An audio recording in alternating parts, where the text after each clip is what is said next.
We combine the programs as best we can, which all the VFR training, which is the non-instrument training, is done in one phase, private, then commercial, and instructor. The instrument phase is taken on last, where you do your instrument rating, follow that with your instrument flight instructor. All right, my name is Ethan Shiinoki. I'm a CFI here at Mauna Helicopters, and we're sitting in our flight training device, and we're going to be simulating an instrument flight. And this is the CFI station for the flight simulator. It has a view of the instrument panel, the same as the student does in the artificial helicopter.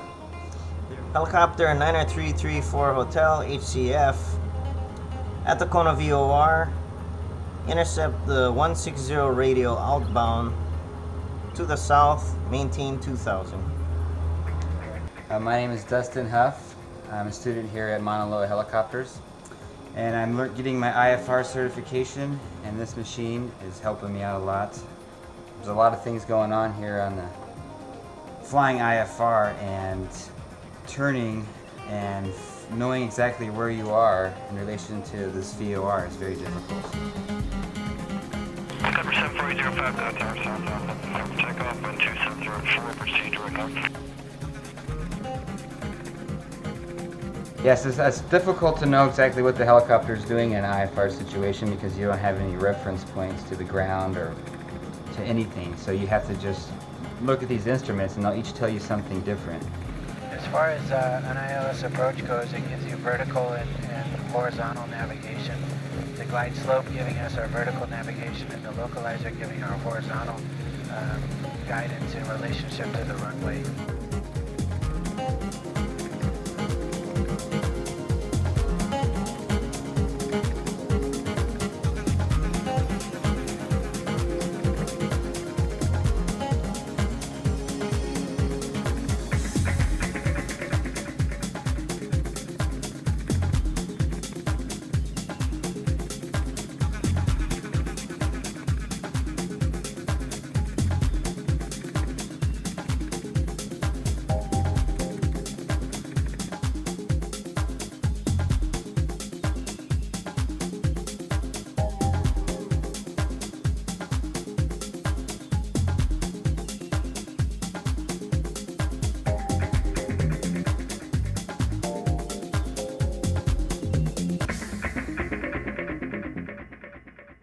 My name is Cliff Cates, and I'm currently working with Blue Hawaiian Helicopters as one of their line pilots, flying tours and charter work throughout all the islands from Big Island, Maui, Molokai, Oahu, and up to Kauai. My name is Chris Cam.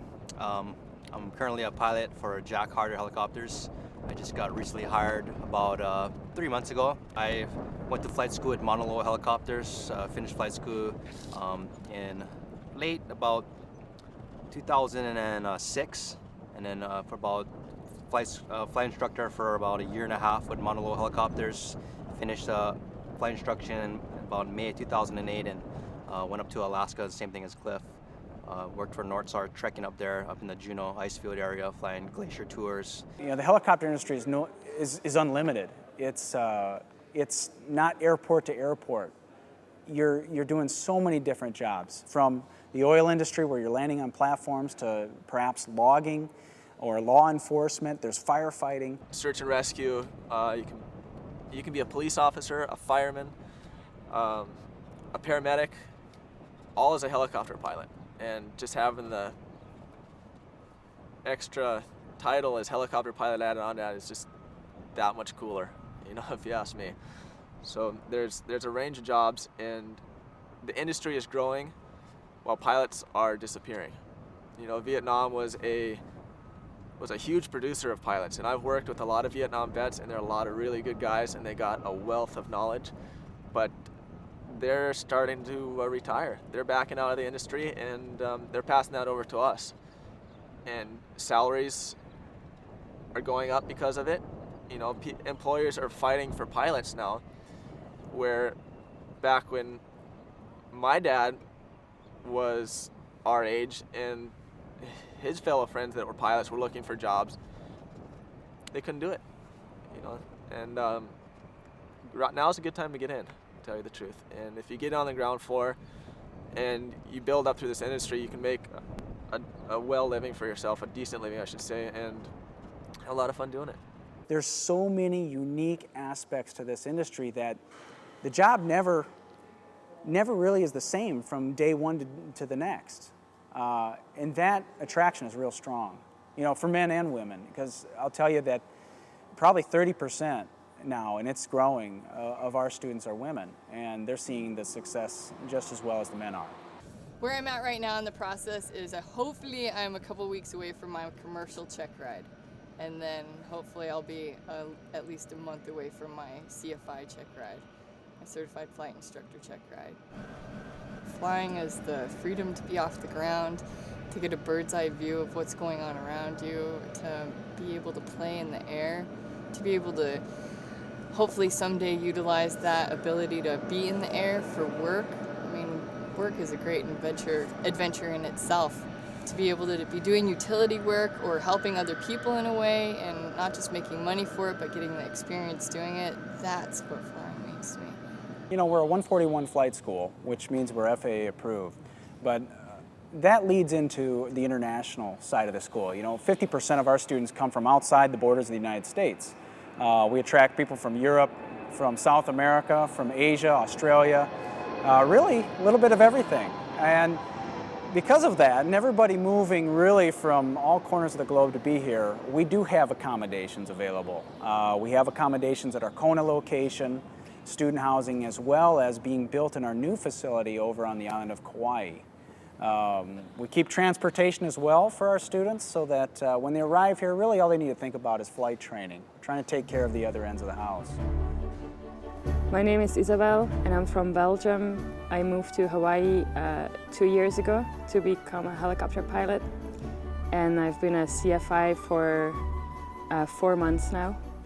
I did 3 months of training in Kona, and now I moved back to Kauai where I did all my training.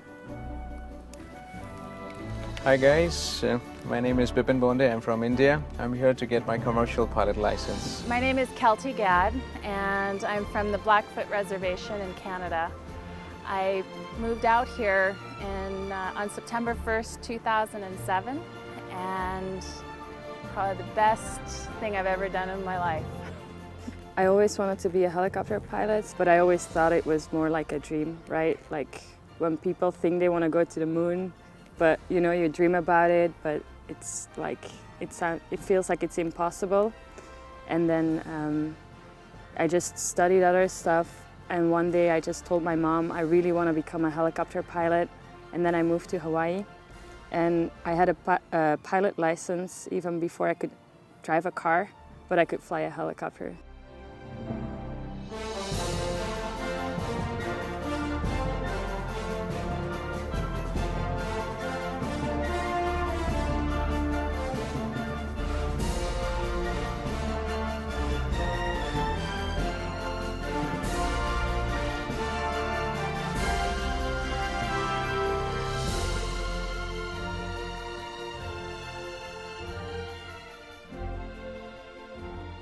When you first start the program here, you come in as somebody with all your experience and you think, yes, I'm going to be a student, I'm going to learn how to fly. You're immediately humbled because it doesn't happen like that. You actually have to study, you have to figure out how to take care of yourself in terms of your physical health, how to put all of your outside stresses aside